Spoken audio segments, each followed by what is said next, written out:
Ok, bien, on souhaite la bienvenue à ceux qui nous retrouvent là par l'internet. Notre culte c'est 23 novembre, c'est ça? Bien, j'ai bien marqué. 23 novembre 2025. Pour commencer notre culte, je vous invite à ouvrir le livre des psaumes, au psaume 121. C'est un cantique des degrés. Et le psalmiste nous dit « Je lève mes yeux vers les montagnes, d'où me viendra le secours? Le secours me vient de l'Éternel qui a fait les cieux et la terre. Il ne permettra point que ton pied chancelle. Celui qui te garde ne sommeille point. Voici, il ne sommeille ni ne dort, celui qui garde Israël. L'Éternel est celui qui te garde, l'Éternel est ton ombre à ta main droite. Pendant le jour, le soleil ne te frappera point, ni la lune pendant la nuit. L'Éternel te gardera de tout mal, il gardera ton âme. L'Éternel gardera ton départ et ton arrivée, dès maintenant et à jamais. Et c'est la parole de Dieu. Prions. Seigneur, notre Dieu, c'est vers toi que nous nous tournons, toi l'Éternel, le Dieu de l'Alliance, celui qui s'est engagé, qui s'est mis sous serment de manière souveraine, de manière complètement libre. Seigneur, nous lisons ce psaume écrit par un de tes anciens serviteurs, Seigneur, et il réjouit notre cœur, il apaise notre âme. Le monde autour peut lire ces choses et penser que ce sont des illusions, que ce sont simplement des souhaits pieux. Et bien entendu, le monde autour ne peut pas voir les choses telles qu'elles sont parce qu'il n'a pas cette foi qui est nécessaire, cette vie spirituelle qui permet de voir les choses qui t'appartiennent. Mais Seigneur, tu nous as donné, tu nous as rendus vivants, rendus capables de croire dans la promesse. Et ce psaume nous parle de ton soin permanent, mais surtout du fait que tu as pourvu en Jésus-Christ à notre plus grand besoin, ce besoin de réconciliation, ce besoin d'avoir un cœur purifié, lavé et transformé. Et tu l'as fait en Jésus-Christ. Et comme le dit ta parole, il est certain que tu nous donneras avec lui toute autre chose dont nous avons besoin. C'est donc dans la foi, dans la reconnaissance, dans la gratitude que nous venons devant toi, et nos yeux sont fixés sur toi avec plus d'intensité que le serviteur regarde vers son maître. Nous voulons te servir, nous voulons t'entendre, nous voulons te connaître toujours davantage, Seigneur, être entré dans ton intimité, selon que tu nous donnes par ton esprit. Sois avec nous, sois avec tous ceux de ton peuple qui se réunissent aujourd'hui et glorifie ton nom dans ton Église. Nous te prions en Jésus-Christ. Amen. Pour notre premier cantique, nous allons au numéro 88, une doxologie moderne. Je crois au Dieu vivant des cieux, le Créateur. Numéro 88.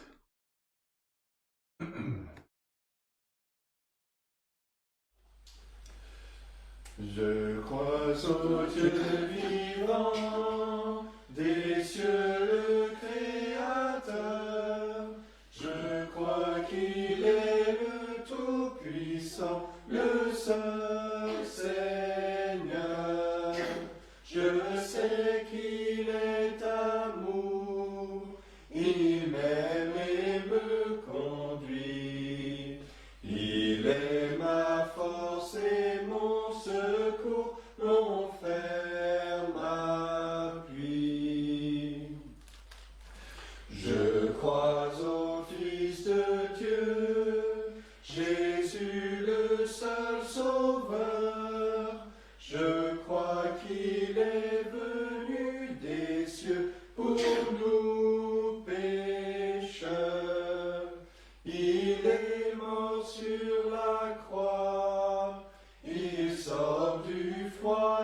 tombeau.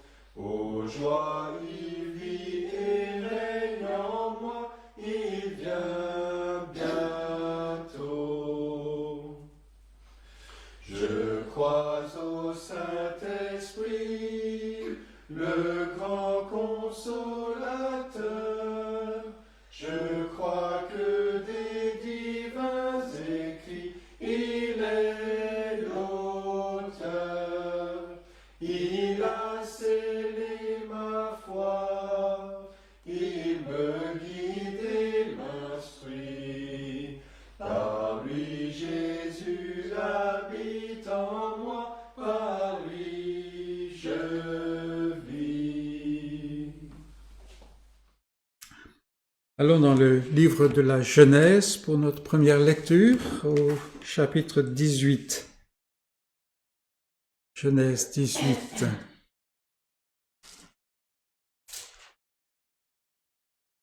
Et nous lirons les 15 premiers versets.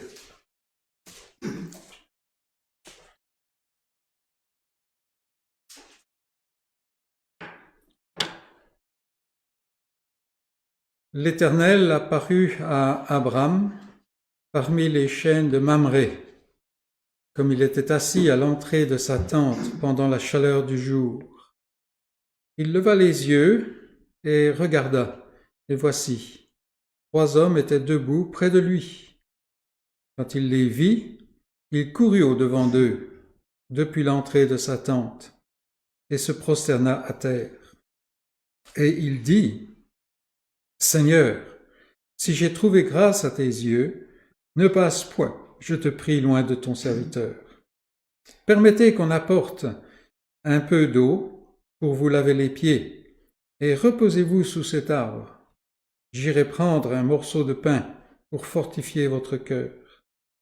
Après quoi, vous continuerez votre route, car c'est pour cela que vous passez près de votre serviteur. » Il répondit, « Fais comme tu l'as dit. » Abraham alla promptement dans sa tente vers Sarah, et il dit, « Vite, 3 mesures de fleurs de farine pétrie, et fais des gâteaux. » Et Abraham courut à son troupeau, prit un veau tendre et bon, et le donna à un serviteur qui se hâta de l'apprêter. Il prit encore de la crème et du lait avec le veau qu'on avait apprêté, et il les mit devant eux. Il se tint lui-même à leur côté sous l'arbre, et ils mangèrent. Alors ils lui dirent, « Où est Sarah, ta femme ?»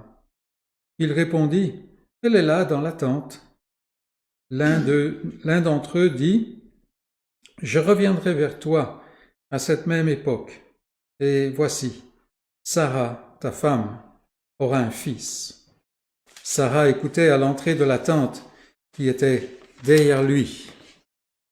Abraham et Sarah étaient vieux, avancés en âge, et Sarah ne pouvait plus espérer avoir des enfants.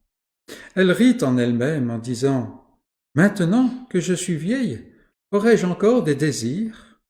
Mon Seigneur aussi est vieux. » L'Éternel dit à Abraham, « Pourquoi donc Sarah a-t-elle ri en disant, « Est-ce que vraiment j'aurai un enfant, moi qui suis vieille? Y a-t-il quelque chose qui soit étonnant de la part de l'Éternel?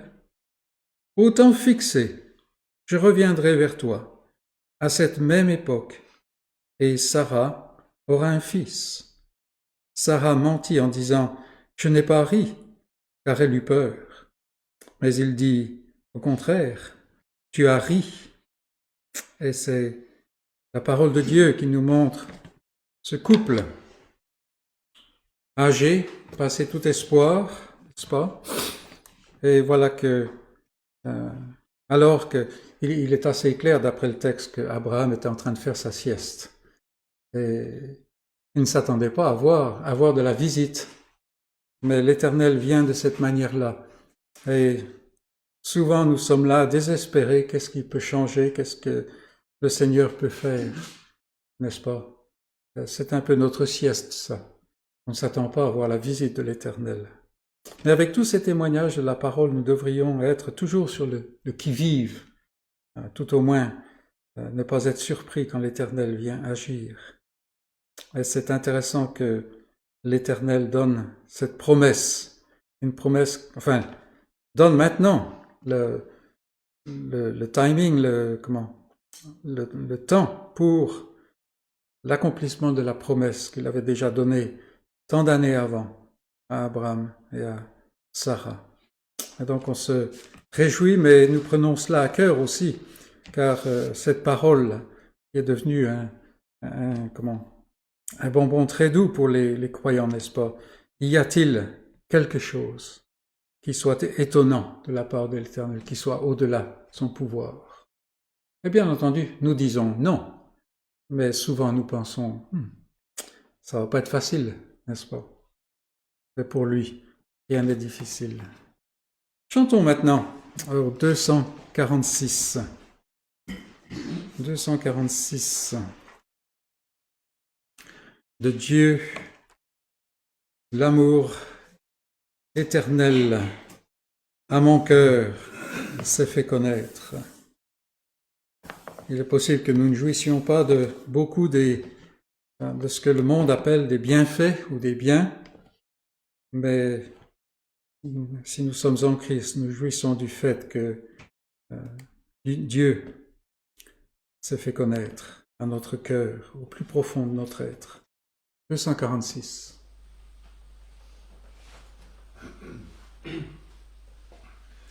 De Dieu l'amour éternel, à mon cœur s'est fait connaître, et je sais qu'il est réel, par l'Esprit qui me pénètre, toutes mes terreurs ont fui, une douce paix m'inonde, ô sécurité profonde, il est à moi, je suis à lui.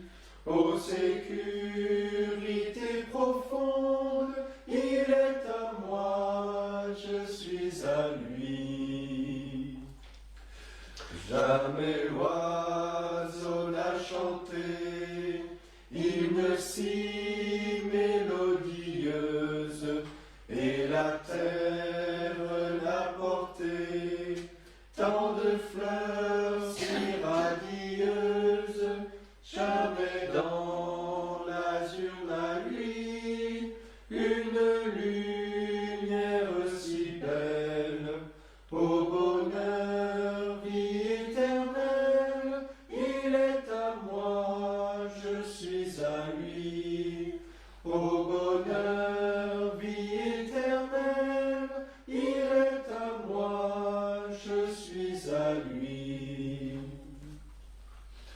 Mes péchés ont disparu, chassés comme une fumée, car pour moi Jésus mourut, de lui mon âme est aimée, sur l'effort de son appui, je repose en sa tendresse, et tout bas me dit sans cesse, il est à moi, je suis à lui.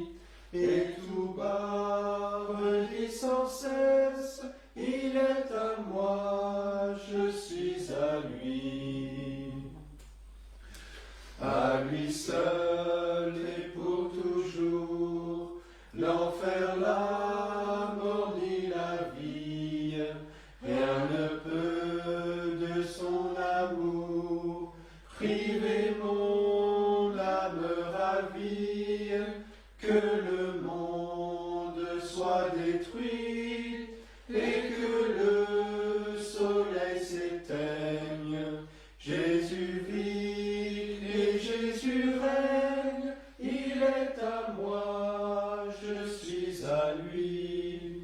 Jésus vit et Jésus règne, il est à moi, je suis à lui. Pour notre deuxième lecture, je vous invite à ouvrir le Nouveau Testament dans la lettre de Paul aux Colossiens, Et nous lirons au chapitre 3, où Paul commence, il l'a déjà fait, mais plus spécifiquement à donner des exhortations aux croyants d'une église, ou de plusieurs églises en fait, Hiéropolis, qui sont menacés par un danger, une hérésie qu'ils n'ont pas encore détectée. Paul leur montre comment s'armer contre l'erreur. Au début de la lettre, il parle d'une manière beaucoup plus spécifique, doctrinale, on dira, quoique jamais seulement d'une manière aride. Mais ici, il entre plus dans les conséquences de ce qu'il a dit avant. Donc chapitre 3, Colossiens, et on commence au verset 5. Au verset 1, il a dit, « Si donc vous êtes ressuscités avec Christ, cherchez les choses d'en haut. » Et au verset 5, il continue en disant, « Faites donc mourir ce qui, dans vos membres, est terrestre, la débauche, l'impureté, les passions, les mauvais désirs et la cupidité, qui est une idolâtrie. C'est à cause de ces choses que la colère de Dieu vient sur les fils de la rébellion. C'est ainsi que vous marchiez autrefois, lorsque vous viviez dans ces péchés. Mais maintenant, renoncez à toutes ces choses, à la colère, à l'animosité, à la méchanceté, à la calomnie, aux paroles équivoques qui pourraient sortir de votre bouche. Ne mentez pas les uns aux autres, vous étant dépouillés du vieil homme et de ses œuvres, ayant revêtu l'homme nouveau, qui se renouvelle dans la connaissance, selon l'image de celui qui l'a créé.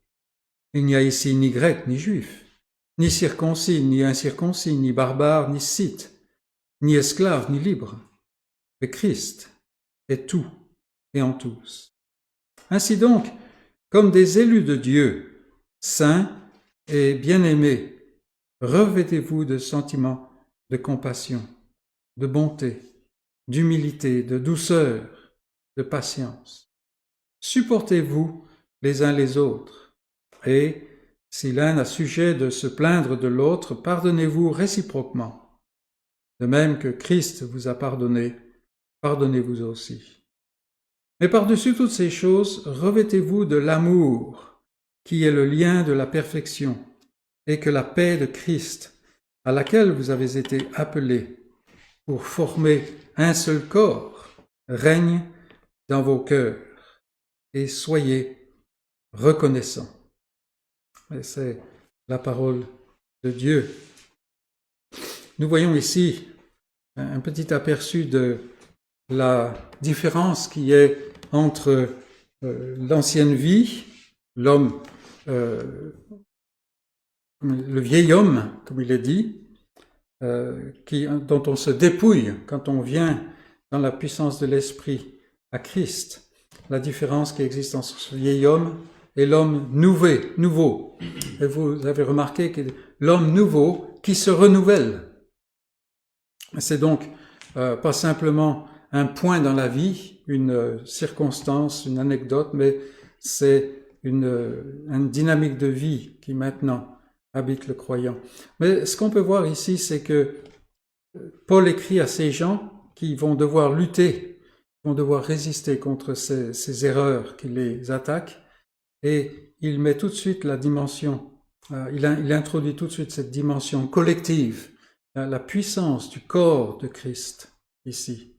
Et c'est en vivant la vie nouvelle ensemble qu'on est fort contre les attaques de l'ennemi. C'est une chose qui est frappante ici et particulière. Et puis on voit au verset 16, c'est le verset après celui où on s'est arrêté, verset 16, où il reprend tout, que la parole de Christ demeure en vous, dans toute sa richesse. Et on en a parlé, je crois récemment, un mercredi. C'est l'équivalent de « soyez remplis de l'Esprit » qu'on trouve en Philippiens 5, n'est-ce pas? Que la parole de Christ demeure en vous dans toute sa richesse. Et c'est pour ça que nous nous réunissons, nous voulons communier avec le Seigneur, nous voulons louer son nom et tout cela, mais surtout nous voulons entendre sa voix dans sa parole, parce que c'est dans toute cette richesse que nous trouvons de la force. Donc réjouissons-nous de ce que Dieu nous donne sa parole et qu'il nous l'explique, qu'il nous permet de la comprendre par son esprit et par la puissance de son esprit, de la vivre. C'est notre prière. Je vous invite à courber avec moi devant le Seigneur. Seigneur notre Dieu, tu es celui qui, parmi les divinités, est le seul Dieu. Les hommes se font toutes sortes de choses qu'ils vénèrent, qu'ils adorent, mais aucune de celles-là ne peut leur amener quoi que ce soit sinon la perdition. Les plonger dans l'illusion et les aveugler à la beauté de ton alliance. Toi, tu es le seul Dieu. Tu es celui qui parle, qui te révèle. Tu es le Dieu créateur. Et nous voyons chaque jour la beauté, la sagesse et la puissance que tu as dans cette création. Même en ces jours où le froid commence à se faire sentir, Seigneur, où la nature se recroqueville et entre en sommeil, toi tu veilles et tu donnes tes informations, tes ordres continuellement. Et nous nous ébahissons devant tant de sagesse. Mais Seigneur, pour nous tu es encore plus précieux parce que à travers le Saint Livre tu t'es révélé et tu nous as montré la beauté de Jésus-Christ.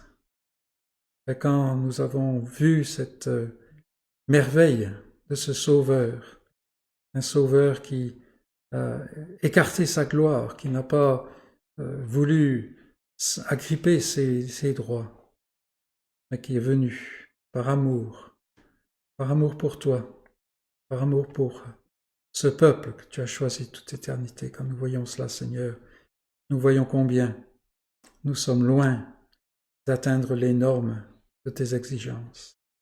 Combien notre être est complètement pollué, complètement tordu, complètement assujetti au péché, à la rébellion. Et Seigneur, nous sommes d'une part atterrés parce que nous comprenons la perdition, la damnation qui nous menaçait et qui menace tous ceux qui sont autour de nous, Seigneur. Ces choses certaines que l'enfer s'ouvre si tu ne fais pas une œuvre. Mais tu as eu grâce envers nous. Tu nous as touché le cœur. Et Seigneur, nous ne comprenons pas.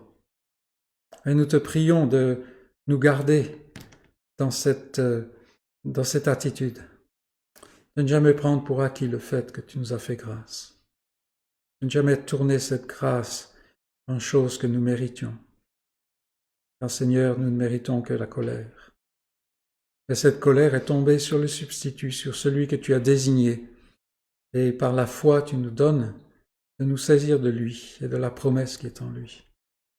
Et tu nous permets, Seigneur, de nous tenir droit devant toi. Non pas que nous soyons justes en nous-mêmes, mais en lui tu nous vois justes, sans aucune tâche. Et même dans notre humanité, nous sommes incapables de comprendre cela. C'est pour cela, Seigneur, que souvent nous avons des doutes.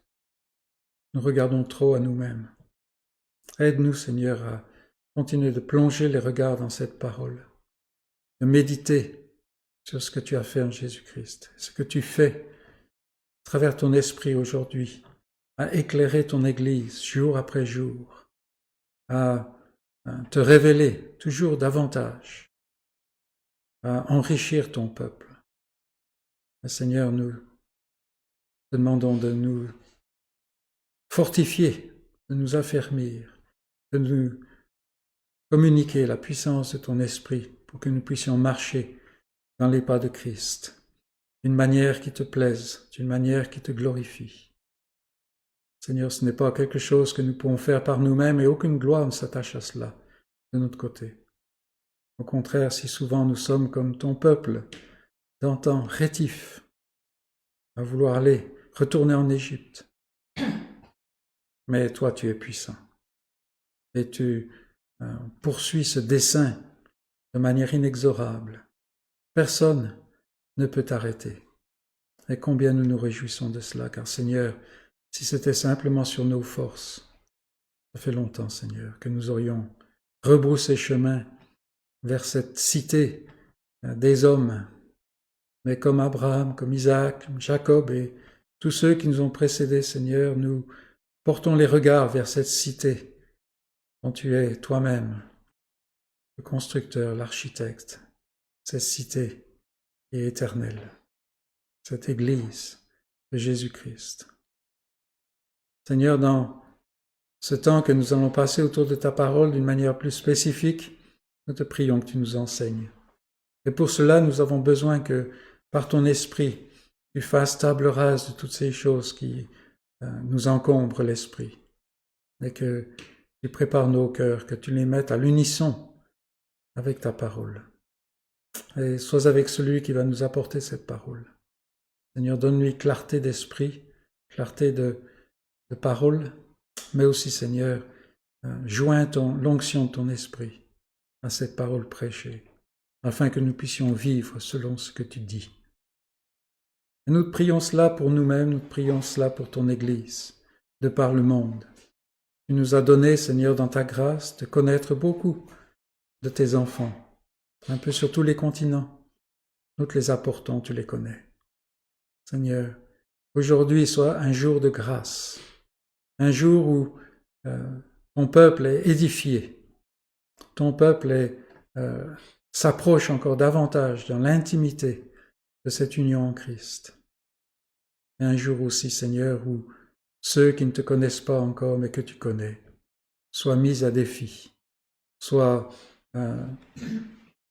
amenés à la reddition par la puissance de ton esprit, et entrent dans cette armée que tu appelles jour après jour depuis le début.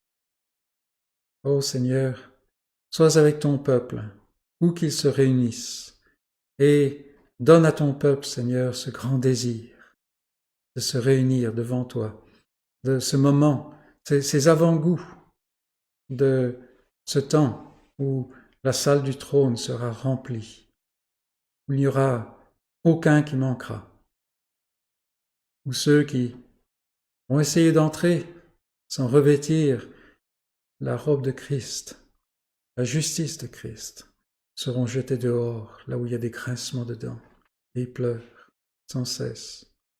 Et Seigneur, ce jour où nous serons tous ensemble autour du trône, et où la louange de ton nom s'élèvera comme le bruit des grandes eaux.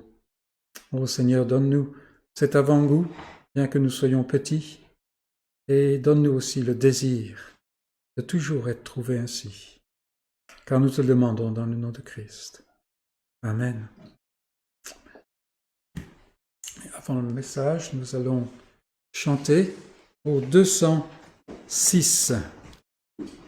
206, c'est un cantique qu'on chante souvent avant le message, mais c'est un bon cantique. Pour cela, c'est une prière. 206.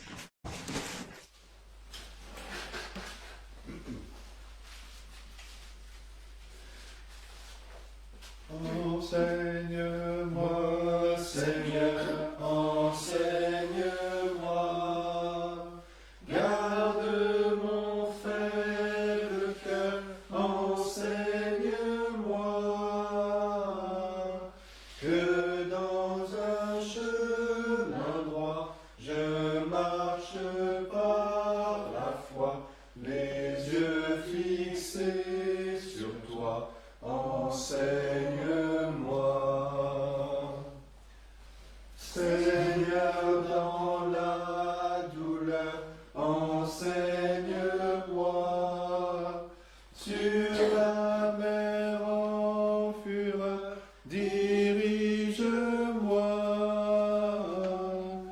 et dans la sombre nuit, si ton regard me suit, si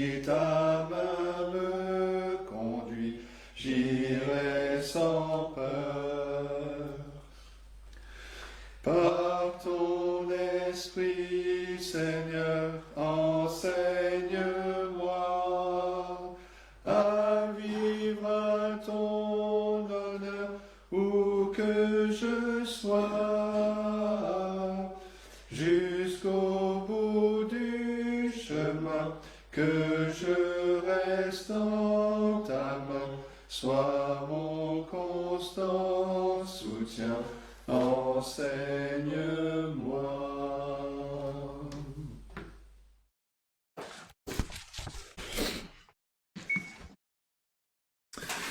Bien, je vous invite à ouvrir la parole de Dieu dans la lettre aux Hébreux, au chapitre 13.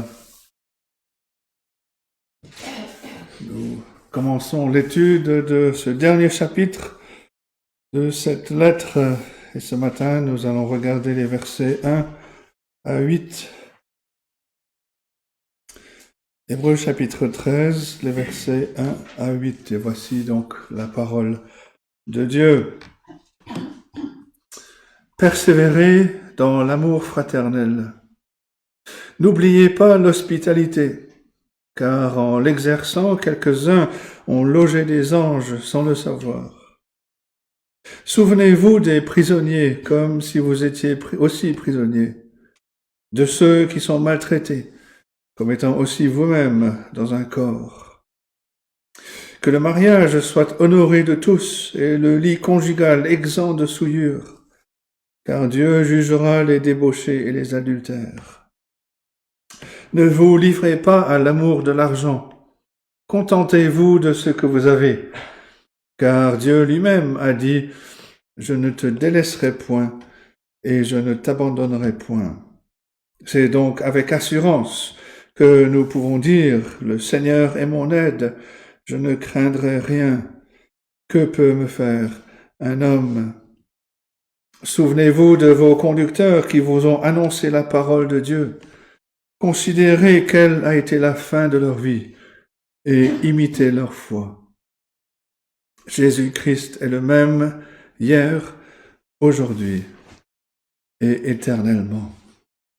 Et c'est la parole de Dieu. On arrive donc à un point dans cette lettre qui ressemble beaucoup au moment où le Seigneur Jésus s'apprêtait à quitter ses disciples le soir de son arrestation. Et ce soir-là, il leur a donné un ordre clair pour les guider dans les jours qui allaient suivre.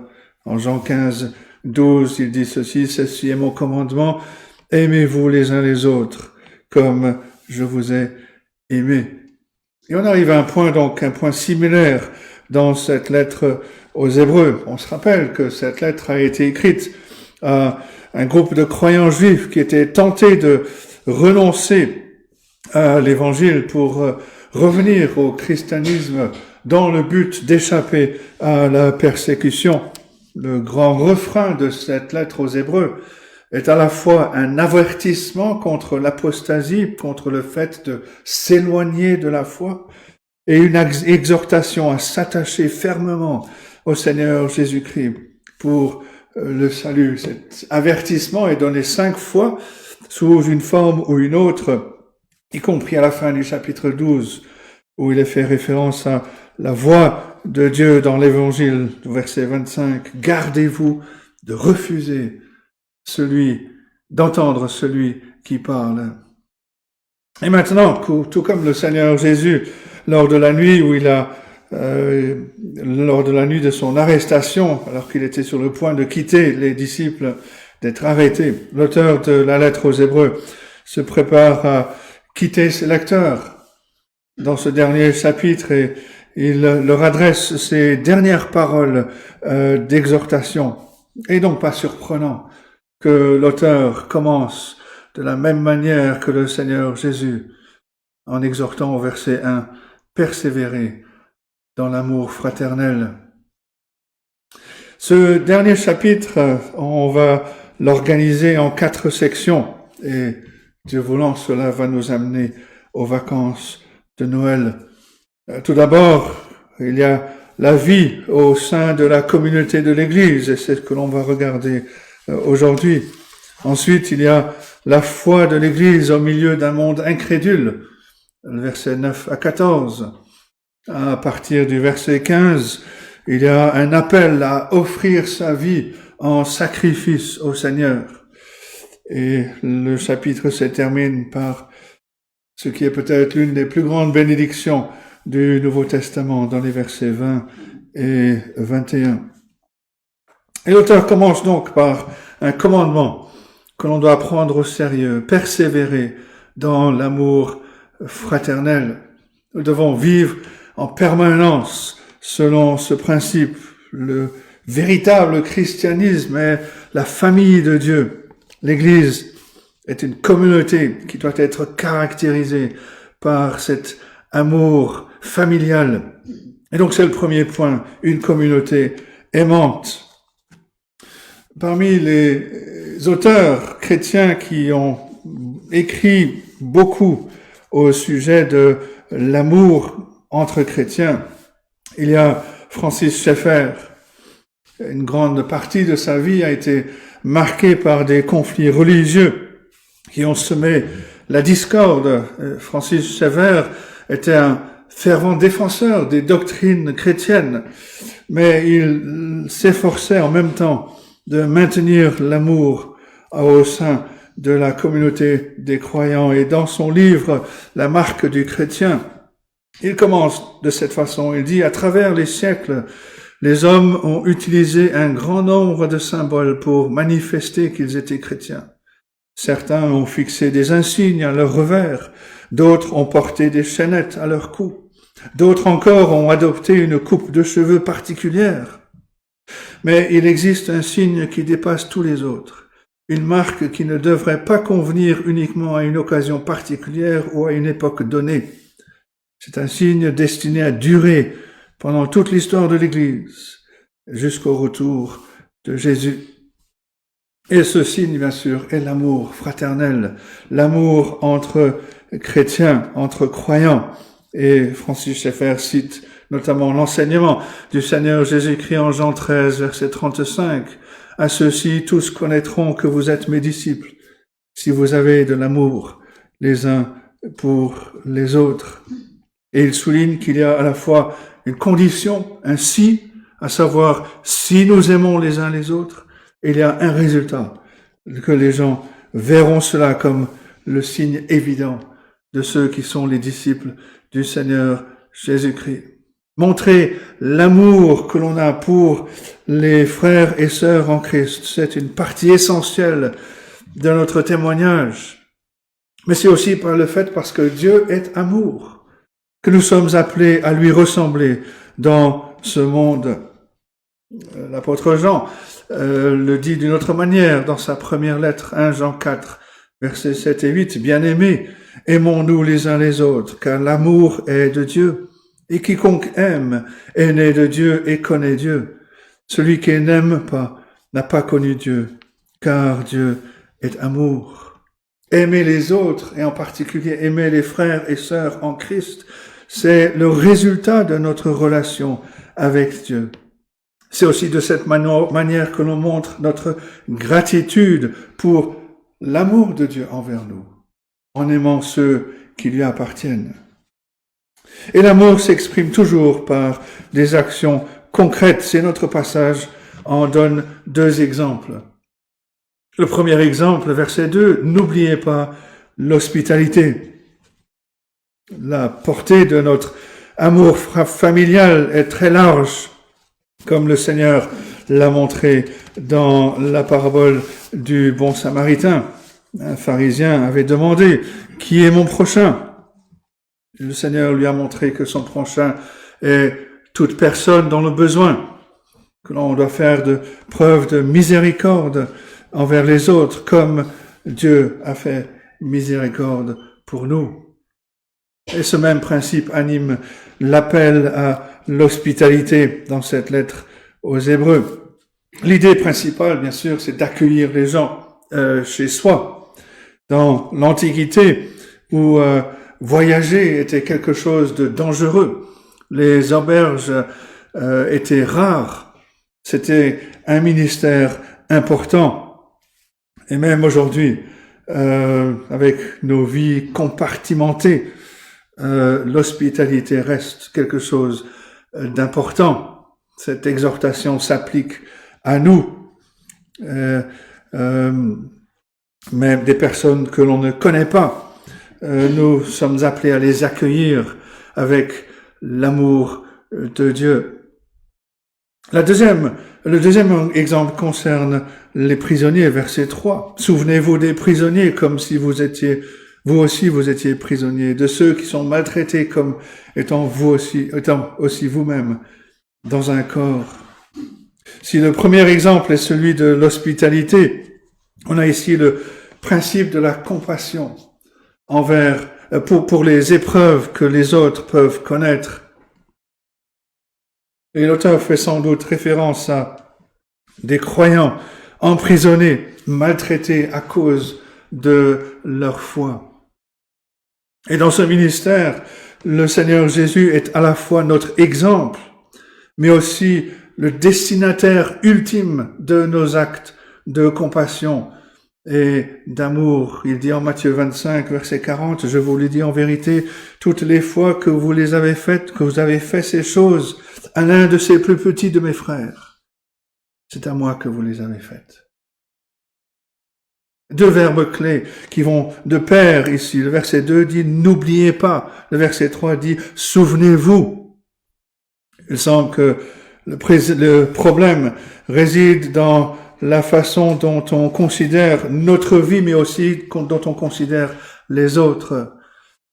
On oublie d'aimer les autres, probablement parce qu'on est trop absorbé par soi-même. Mais le verset 2 contient une déclaration intéressante sur la valeur spirituelle de cette compassion, de ces actes de compassion, de ces actes d'amour. N'oubliez pas l'hospitalité, car en l'exerçant, quelques-uns ont logé des anges sans le savoir. Et les exemples les plus marquants sont ceux, on en a lu un tout à l'heure en Genèse chapitre 18, mais aussi on aurait pu lire chapitre 19, Abraham et Lot. Quand Abraham a vu des étrangers, il s'est précipité hors de sa tente, il a fait tuer un veau pour eux, et n'a appris que après qu'ils étaient les messagers du Seigneur, venus apporter une bonne nouvelle. Lot a défendu deux anges qui lui rendaient visite. Il les a défendus contre cette foule méchante à Sodome. Il a fini par être sauvé de la destruction de cette ville par ceux qui l'avaient servi. Le fait est que les personnes que l'on rencontre peuvent être bien plus que ce que l'on voit. On peut se retrouver en présence d'anges sans le savoir. Mais, même si rencontrer un ange peut être merveilleux, n'oublions pas que dans l'Église, il y a ceux que les anges sont envoyés pour servir. Il y a ceux qui doivent hériter du salut. Il y a ceux dans la vie duquel une œuvre est en train de se faire, une œuvre que les anges admirent, une œuvre que les anges se réjouissent de voir. Lorsque l'Église se rassemble, on est en présence de ceux qui sont destinés à servir en tant que sacrificateurs et rois, en présence même de Dieu, qui se préparent aujourd'hui à revêtir leurs vêtements glorieux.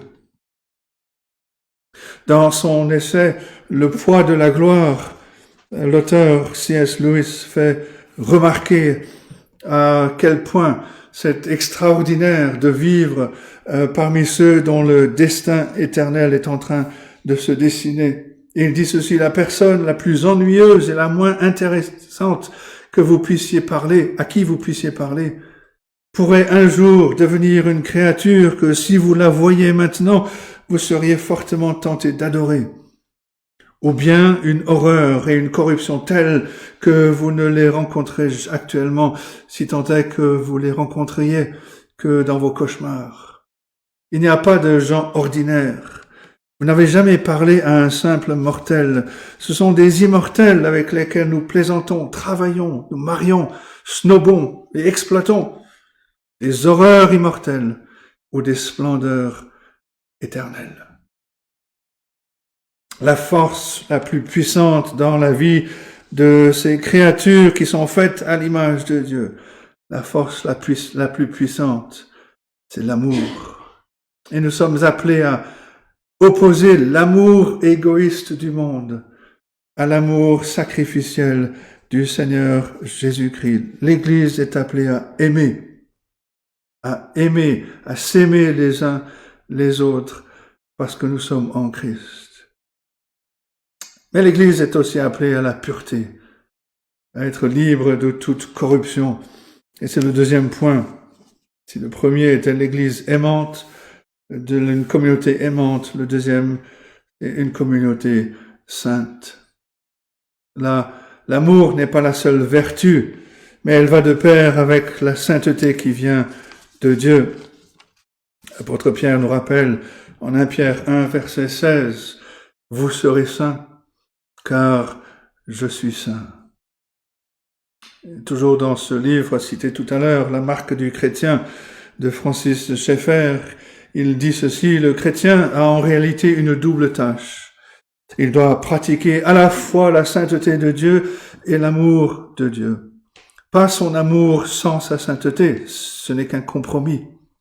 Tout ce qu'un chrétien individuel ou un groupe chrétien fait, qui ne montre pas l'équilibre simultané entre la sainteté de Dieu et l'amour de Dieu, ne présente pas au monde qui observe une démonstration du Dieu qui existe, mais une caricature du Dieu qui existe. L'Église, tout comme chaque croyant sur le plan individuel, est la demeure de Dieu, elle est le temple de Dieu.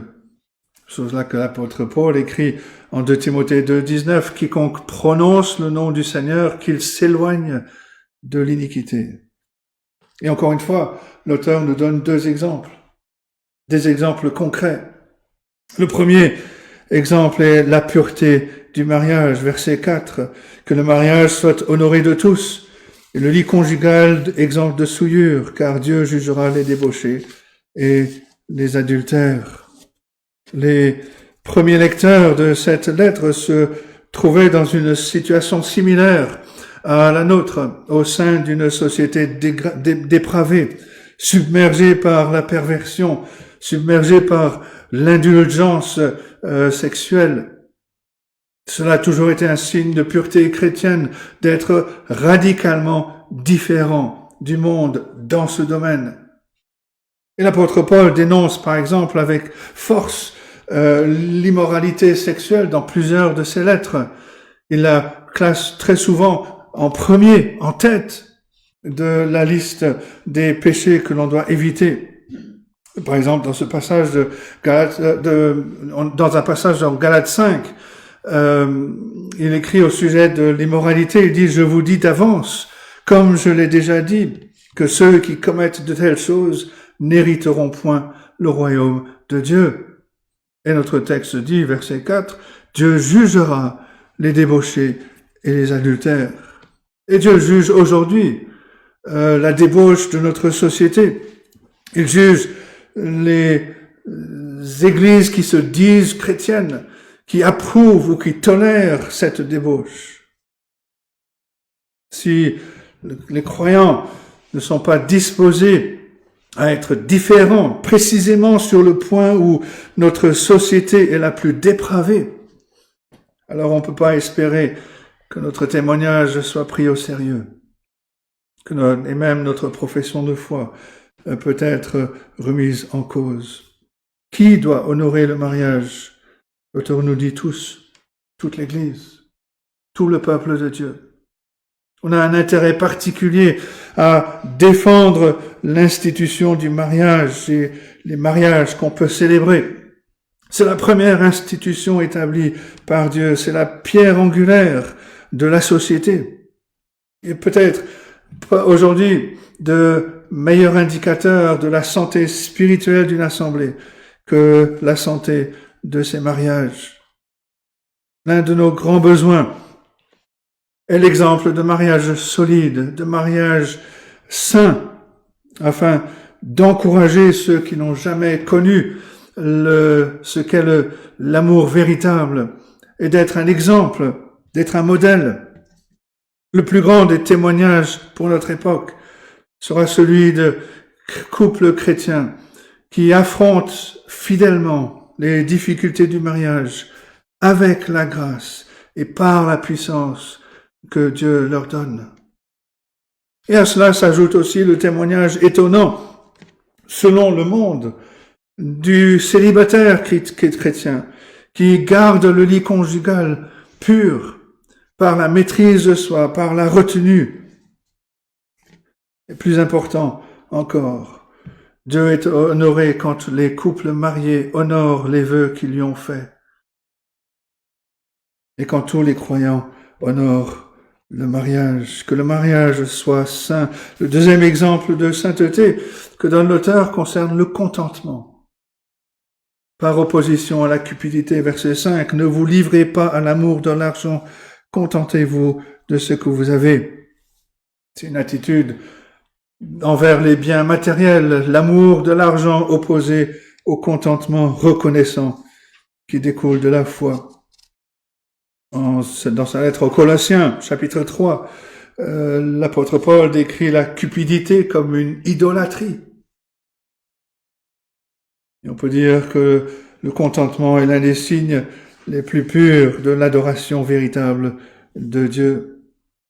Dans son livre « Le joyau rare du contentement chrétien », l'auteur au XVIIe siècle écrit ceci: « Vous adorez Dieu davantage par le contentement que lorsque vous venez écouter un sermon, ou que vous passez une demi-heure ou une heure en prière, ou lorsque vous recevez un sacrement. Ce ne sont là que des actes extérieurs d'adoration. Mais le contentement est l'adoration de l'âme qui se soumet ainsi à Dieu en se réjouissant de ce que Dieu fait. » Et dans son livre « Le Seigneur est mon appui », le chapitre sur le contentement, l'auteur Arthur Pink rajoute: « Le contentement est donc le fruit du repos en Dieu. Il repose sur l'assurance bénie que Dieu fait tout à merveille et que même ici-bas, il fait concourir toutes choses pour mon bien suprême. » Et si cela semble difficile, notre passage contient une promesse extraordinaire qui transforme notre façon de penser. À la fin du verset 5 et le verset 6, « Car Dieu lui-même a dit, je ne te délaisserai point et je ne t'abandonnerai point. » C'est donc avec assurance que nous pouvons dire, « Le Seigneur est mon aide, je ne craindrai rien, que peut me faire un homme ?» Voilà le moteur qui nous pousse à l'amour, qui nous pousse à la sainteté, à savoir la présence fidèle de Dieu qui nous soutient, qui nous aide. C'est le monologue de la foi. Si Dieu est mon aide, que peut me faire un homme? Et le point important ici, c'est que, étant donné la promesse de Dieu d'être avec nous, ce Dieu qui nous a donné son propre Fils, par conséquent, nous donnera aussi sûrement tout ce qu'il a. Si Dieu est mon aide, il ne m'abandonnera pas, il ne me délaissera jamais. Pourquoi donc devrais-je avoir peur? Voilà l'antidote à la peur de l'homme, à la crainte de l'homme. Cette peur qui, quand elle domine sur nous, nous éloigne de Dieu. Mais si Dieu est notre aide, que peut nous faire l'homme? Bien sûr, les gens peuvent nous conduire à la tentation. Et si Dieu est mon aide, je ne tomberai pas. Et si je trébuche, il me relèvera. Les gens peuvent nous faire subir des épreuves. Ils peuvent menacer notre paix, notre prospérité temporelle. Mais Dieu n'est-il pas capable de pourvoir à tous nos besoins? Les gens peuvent nous rejeter. Mais n'avons-nous pas l'amour de Dieu et l'amour des frères et sœurs? Les gens peuvent nous enfermer, nous maltraiter. Mais Dieu ne viendra-t-il pas nous rechercher, nous apporter aide? nous apporter réconfort. Que peut me faire l'homme si Dieu est mon aide? La connaissance de la présence de Dieu, de l'aide de Dieu avec son peuple est notre plus grand encouragement. Mais il y a aussi l'exemple des chrétiens, d'autres chrétiens, de ceux qui nous ont précédés. On voit en eux, dans l'issue de leur vie, de leur mort, des témoignages vivants de la fidélité de Dieu, de la bénédiction qu'il y a à lui faire confiance. Et c'est ce que nous dit l'auteur au verset 7. Souvenez-vous de vos conducteurs qui vous ont annoncé la parole de Dieu. Considérez quelle a été la fin de leur vie et imitez leur foi. C'est le troisième point. Une communauté qui imite, une communauté aimante, une communauté sainte, une communauté qui imite. C'est la troisième chose. C'est l'appel à nous souvenir que nous ne sommes pas les premiers à marcher sur ce chemin. On a d'excellents exemples de la manière dont un chrétien doit vivre, du genre de vie qu'il doit mener. L'auteur nous invite, il nous exhorte, pensez, repensez aux personnes qui vous ont enseigné la parole de Dieu. C'était peut-être un parent, un enseignant dans l'école du dimanche, peut-être un chrétien qui est maintenant votre ami. On doit rechercher l'exemple de conducteurs de l'Église, en particulier parmi eux, les prédicateurs de la parole de Dieu. Et remarquez ce que l'on doit apprendre d'eux. Ce n'est pas leur personnalité ou leur technique pastorale, mais c'est le résultat de leur mode de vie. Considérez quelle a été la fin de leur vie. Et le texte semble faire référence à la fois à leur vie et à leur mort. Et l'auteur pose la question, en fait, quelles leçons devons-nous en tirer? Si on pense qu'on vit dans une époque où la chair est faible, où même des pasteurs, des dirigeants d'église bien connus tombent dans le péché, commettent de graves erreurs, se déshonorent, scandalisent l'église, alors on se trompe. Parce que ça a toujours existé. Mais la confiance de l'auteur ne repose pas sur les hommes de Dieu, mais sur le Dieu des hommes. Au cours de la vie de son peuple, en particulier dans la vie de ceux qui sont mis à part pour son service, Dieu révèle le résultat réjouissant d'une vie à passer, à marcher avec lui dans la foi. On peut trouver un grand réconfort, une grande motivation auprès de pasteurs de renom. Mais on apprend aussi que les meilleurs des hommes ne sont que des hommes. Mais en regardant ce que l'œuvre de l'Esprit de Dieu fait, on peut voir dans leur caractère spirituel ce que Dieu peut accomplir dans un homme au cours d'une vie de foi. Ce que l'on doit rechercher, c'est chez ceux qui nous ont précédés, chez les conducteurs, les enseignants de la parole. Ce n'est pas leur méthode, ce n'est pas leur péché. Quand on parvient quand certains viennent à notre connaissance, ce ne sont pas leur fantaisie ou leur faiblesse, mais c'est leur foi. Imitons leur foi. Étudions, méditons les moments de leur vie où ils se sont appuyés sur le Seigneur, où ils se sont tenus debout avec lui et pour lui. Observons que c'est la foi qui leur a donné la puissance pour leur ministère. C'est la foi qui les a soutenus. C'est Dieu par la foi qui les a soutenus jusqu'à la fin. Et à travers leurs exemples, prenons la résolution, nous aussi, de faire confiance au Seigneur, de nous appuyer fermement sur sa parole, de compter entièrement sur sa grâce incomparable, en particulier quand les autres cèdent et que les temps sont difficiles. C'est le plus grand héritage que chacun de nous puisse transmettre à partir du modèle de sa vie. Et c'est en donnant de tels exemples que les conducteurs servent le Seigneur, servent son Église avec le plus de puissance. C'est pour ça que l'apôtre montre dans sa première lettre à Timothée, chapitre 3, que la qualification requise pour être un ancien, un conducteur dans l'Église, ce n'est pas l'argent, ce n'est pas la stature dans ce monde, mais c'est la foi en Jésus-Christ qui se manifeste comme un exemple pour les autres. Et le verset 8 vient compléter notre passage, parce que sans lui, tout ce qu'on a dit pourrait nous échapper. On dit que les temps changent, que ce qui était bon pour les autres ne l'est peut-être pas pour nous.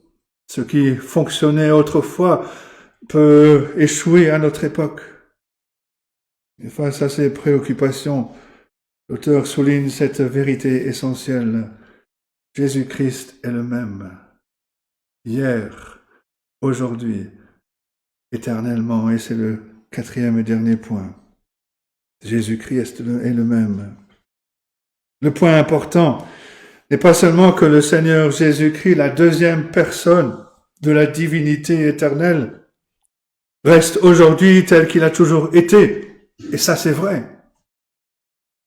Le point important est ce que cela nous apprend sur notre passage, à savoir qu'on peut embrasser avec confiance le modèle de vie chrétienne enseigné par la Bible, parce que Jésus-Christ est le même. Cela signifie que si on est croyant, ces commandements ne sont pas simplement un idéal ou un programme, une philosophie révolue qui servait une génération précédente. Non. En menant ce genre de vie, on sert et on suit le Seigneur Jésus-Christ lui-même, qui était, qui est et qui vient, qui vit, qui règne maintenant dans les cieux et qui règne par son esprit sur terre. Le chef que l'on suit véritablement, le Seigneur Jésus que l'on sert, en qui l'on a confiance, est autre que le Fils de Dieu lui-même, qui nous parle dans sa parole, comme il l'a fait auparavant à d'autres, dont l'appel ne sera jamais remplacé. Et il y a trois implications essentielles qui découlent de ce verset. Premièrement, puisque le Seigneur Jésus-Christ est le même, son ministère et son appel sont les mêmes qu'ils ont toujours été. Le Seigneur Jésus que l'on voit dans les évangiles, qui purifie les lépreux, qui ressuscite les morts, qui apaise les tempêtes, qui nourrit les affamés, qui prononce des paroles de pardon aux pécheurs, est notre propre Seigneur. Il est tout-puissant pour sauver les pécheurs. Et de même, les exigences qu'il a imposées à ses premiers disciples sont tout à fait valables encore aujourd'hui, parce qu'il est le même. Luc 9, 23, si quelqu'un veut venir après moi, qu'il renonce à lui-même, qu'il se charge chaque jour de sa croix et qu'il me suive. Cet appel est toujours le même encore aujourd'hui. Mais c'est aussi la même chose pour l'offre de bénédiction. Matthieu 11, verset 28. Venez à moi, vous tous qui êtes fatigués et chargés, je vous donnerai du repos. Ça aussi, c'est encore vrai. Parce que Jésus-Christ est le même. Hier, aujourd'hui, éternellement. Son ministère, son appel sont les mêmes qu'ils ont toujours été. La deuxième implication, c'est que la vie chrétienne est toujours la même. Elle est inchangée à travers les générations.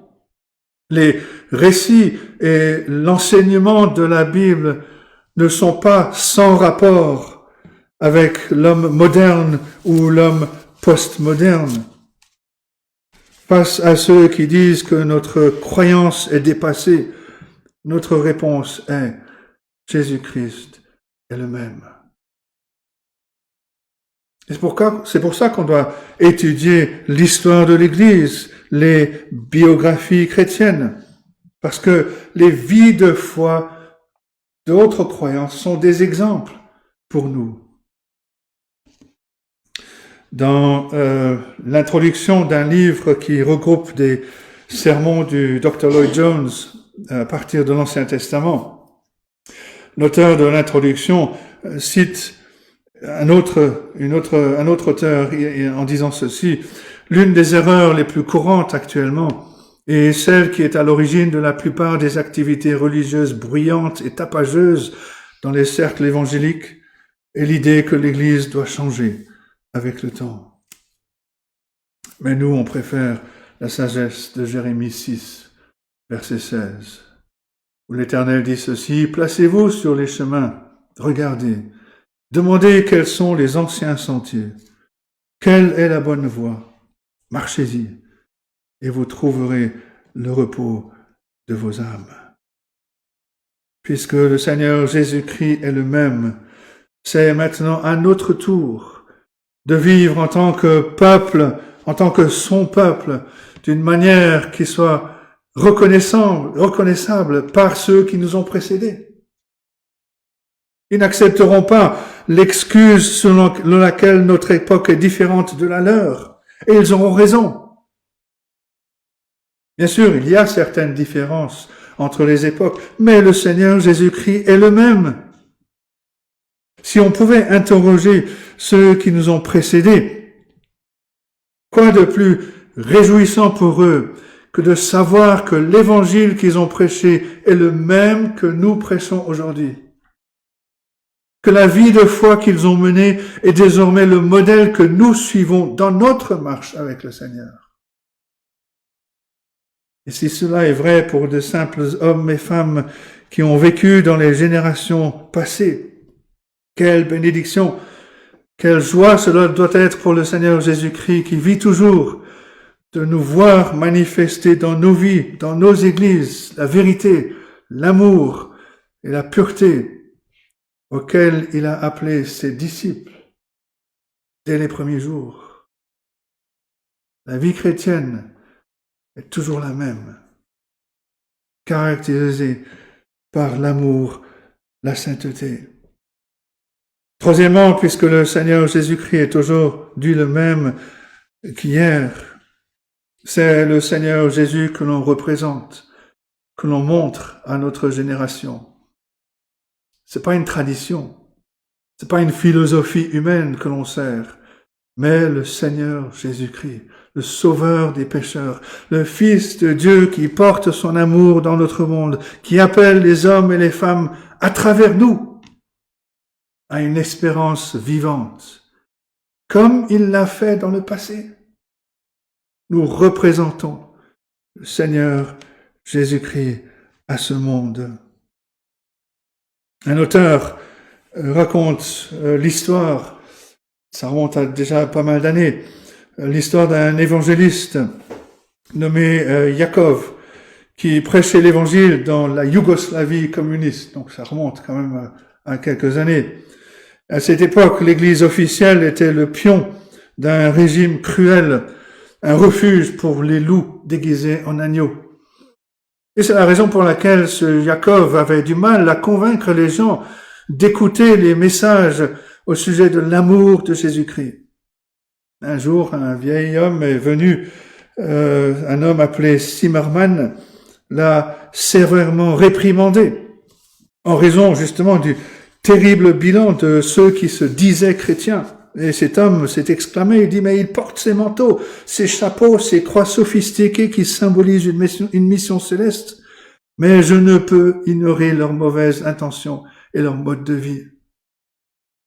Et cet évangéliste Jacob a répondu en posant une question hypothétique. Il a dit, supposons qu'un homme vole le manteau de Zimmermann, l'enfile et cambriole une banque et s'enfuit.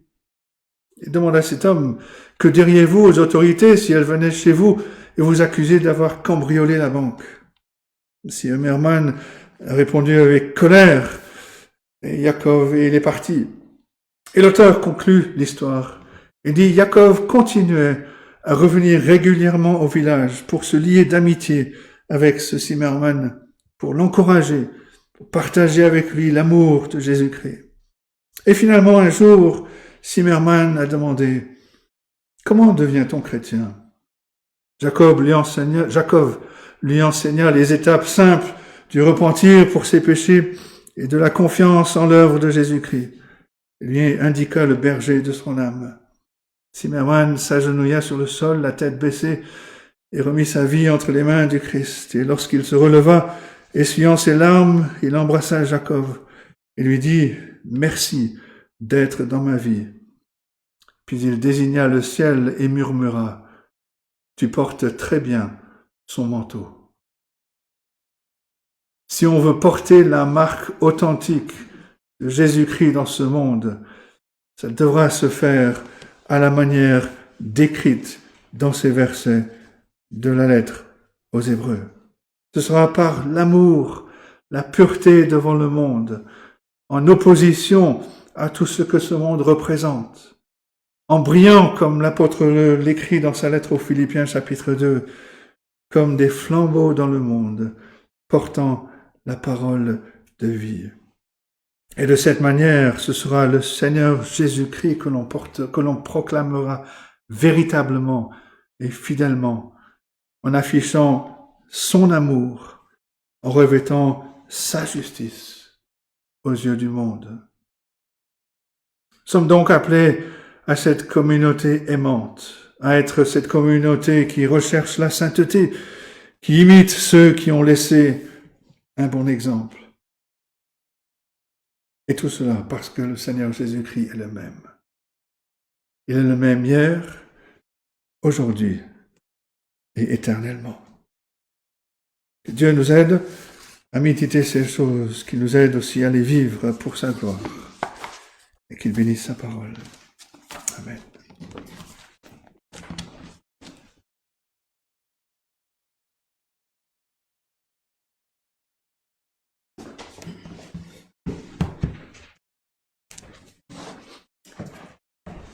Nous allons terminer notre culte avec le chant du cantique numéro 288.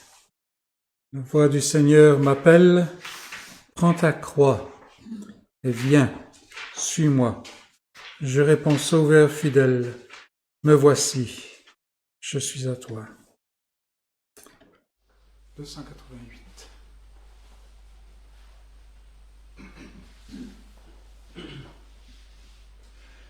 La voix du Seigneur m'appelle, prends ta croix et viens suis-moi. Je réponds, Sauveur fidèle, me voici, je suis à toi. Jusqu'au bout, je veux te suivre, dans les bons, les mauvais jours. À toi pour mourir et vivre, à toi Jésus pour toujours. Mais le chemin du calvaire est étroit et périlleux. C'est un chemin solitaire, difficile et ténébreux. Jusqu'au bout, je veux te suivre, dans les bons, les mauvais jours. À toi pour mourir et vivre, à toi Jésus pour toujours. Il faut quitter ce qu'on aime, savoir être mal jugé, endurer l'injure même du monde être méprisé. Jusqu'au bout, je veux te suivre, dans les bons, les mauvais jours. À toi pour mourir et vivre, à toi Jésus pour toujours. Jésus donne grâce et gloire pour le suivre pas à pas. Avec lui, joie et victoire, paix et bonheur ici-bas. Jusqu'au bout, je veux te suivre, dans les bons, les mauvais jours.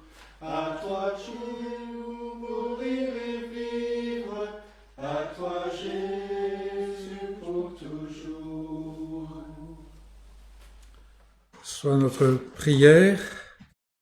Nous allons ici continuer par un temps de prière et c'est le moment de quitter nos amis qui se sont joints par l'Internet. Passez ce temps dans la prière aussi et que le Seigneur vous donne un bon dimanche, une bonne semaine et qu'il nous ramène encore autour de sa parole dimanche prochain.